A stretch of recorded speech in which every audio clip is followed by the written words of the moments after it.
இந்திய சாலைகளில் மிகவும் பொதுவான தொடர்பு முறைகளில் ஒன்றை பற்றி என் பார்வை இதோ. அது ஹார்ன் தான்.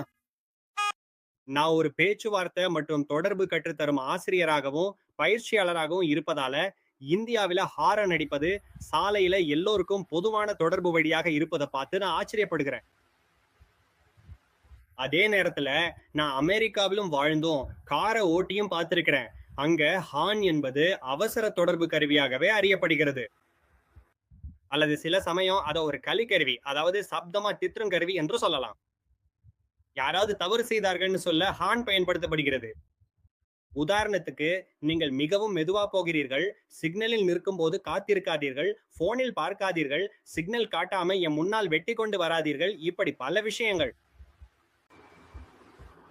இப்போது ஹார்ன் அடிப்பதை தொடர்பு முறையா பயன்படுத்துவது குறித்து 2 முக்கியமான அம்சங்கள் உள்ளன.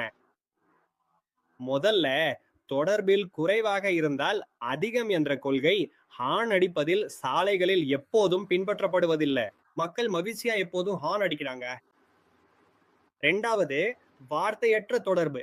அதாவது இண்டிகேட்டர் பயன்படுத்துவது பொதுவாக நடைமுறையில் இல்லாததால் மக்கள் வார்த்தை வழி தொடர்பு, அதாவது ஹார்ன் அடிப்பதை ஓட்டும்போது பயன்படுத்துகிறார்கள். இப்போது இந்தியாவுல ஹார்ன் அடிப்பதற்கான பல்வேறு பயன்பாடுகளை பார்ப்போம். ஒரு நாள் நான் டிராபிக் லைட்ல நின்றபோது திடீரென்று ஒரு பெரிய சத்தம் கேட்டது. பஸ்ஸுகள் ஹார்ன் அடிக்கும்போது அது ஒரு பெரிய இடி என்று தோன்றும். சில நேரம் மூளை சற்று மயங்கும் அளவுக்கு இருக்கும். ஏன் தவறு? பச்சை விளக்கு வந்ததும் ஒரு வினாடி தாமதமாக நான் வண்டி இயக்கினேன்.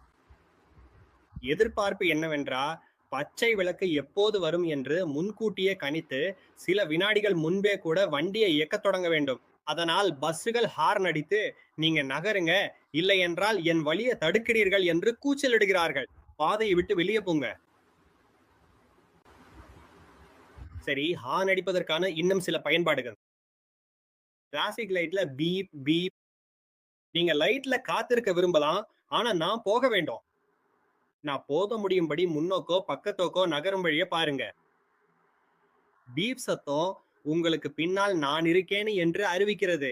அதனால் கவனமா இருங்க. இப்போ லேன் மாற்றாதீங்க. ஹாங் ஹாங் அல்லது பீப் என்று அடிப்பது நீங்க ரொம்ப மெதுவா போறீங்க, என் வழியை தடுக்காதீங்க என்று சொல்ல. முன்னாடி இன்னும் சில வாகனங்கள் இருந்தாலும் கூட. நான் நினைக்கிறேன், நீ பறக்க முடியுமா நண்பா? ஏனெனில் எனக்கு முடியாது. பச்சை விளக்கு வரும் வரை பீப் பீப் ஹாங் அடிக்கிறாங்க. நான் சிக்னலை கடக்க போறேன், கவனமா இருங்க. வேகமாக வரும் காரில் இருந்து பீப் பீப் சத்தம். நான் ஒரு லக்ஸரி வாகனம் ஓட்டுறேன், எனக்கு முன்னுரிமை இருக்கு. பிஸி டிராபிக் லைட்ல பச்சை விளக்கு வந்த உடனே எல்லா பக்கமும் பீப் பீப் பீப் பீப் சத்தம் கேட்கும். எல்லாரும் ஹாங் அடிக்கும் விளையாட்ட ஆரம்பிக்கிறாங்க. வாங்க போகலாம் என்று சொல்ல. சில வாகனங்க ஹார்னை இசைக்கருவி மாதிரி வாசிக்கிற மாதிரி, சாலையில ஒரு ஆர்கெஸ்ட்ராவோட பங்கா இருக்கிற மாதிரி ஹார்ன் அடிக்கிறாங்க.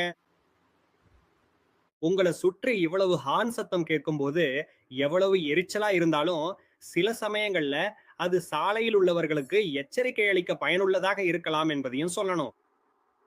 இந்திய சாலைகள்ல எதுவும் எங்கிருந்தும் வரக்கூடிய நிலைமையில இது ஒரு அபாயத்தை குறைக்கும் கருவி என்ற நோக்கத்தோட தான் பயன்படுத்தப்பட வேண்டும். இறுதியாக, தொடர்பு கொள்ளும் ஒரு வழியாக ஹார்ன் அதிகம் பயனடையவில்லை. ஏனெனில் பெரும்பாலும் ஹார்ன் ஒலியை யாரும் கவனிக்கவே இல்லை.